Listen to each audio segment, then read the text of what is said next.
ಅದರಲ್ಲೂ ಮುಖ್ಯವಾಗಿ ನ್ಯಾಟೋವನ್ನು ಹಾಡಾಗರಿ ಕೈ ಕಳ್ಕೊಂಡ್ಬಿಟ್ರು, ಕಾಗದದ ಹುಲಿರಿ ಅಂತೇಳಿ.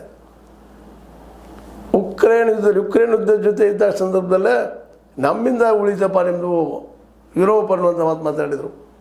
ಈಗೆಲ್ಲ ಮಾತಾಡಲಿ ವಿಶ್ವಾಸ ಕಳ್ಕೊಂಡ್ರು. ಭಾರತದ ಜೊತೆಗೆ ಅತ್ಯಂತ ಒಂದು ಕಳಪೆಯಾಗಿ ವ್ಯವಹಾರ ಮಾಡಿ ಇಲ್ಲಿ ನಮ್ಮ ವಿಶ್ವಾಸ ಕಳ್ಕೊಂಡ್ರು. ಮೋದಿಯವರು ಒಳಗಿಂದ ದೂರ ಸರಿದ್ಬಿಟ್ರು. ಅವರು ಸ್ವಾಪ್ ಮಾಡಿದ್ದಾರೆ ರೀ, ಸಹಜದ.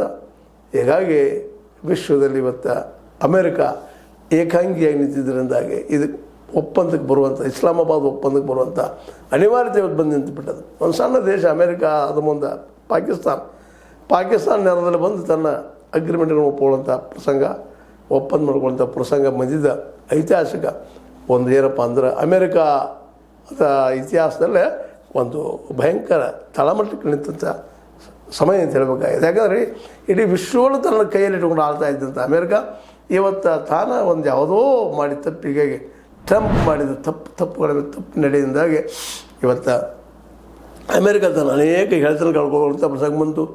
ಯುರೋಪಿಯನ್ ಯೂನಿಯನ್ ಗೆಳೆತನ ಕಡಿಮೆ ಆಯಿತು, ಗ್ರೇಟ್ ಬ್ರಿಟನ್ ದೂರ ಆಯಿತು, ಫ್ರಾನ್ಸ್ ದೂರ ಆಯಿತು, ಜರ್ಮನಿ ದೂರ ಆಯಿತು, ಬ್ರಿಕ್ಸ್ ಮೊದಲು ದೂರ ಇದ್ದಾಗ ಮುಗಿದು ಹೋಗ್ಬಿಡ್ತು, ಚೈನಾ ಇನ್ನಷ್ಟು ಬಲಿಷ್ಠ ಆಗಿ ಎದುರಿಗೆ ನಿಂತು, ರಷ್ಯಾ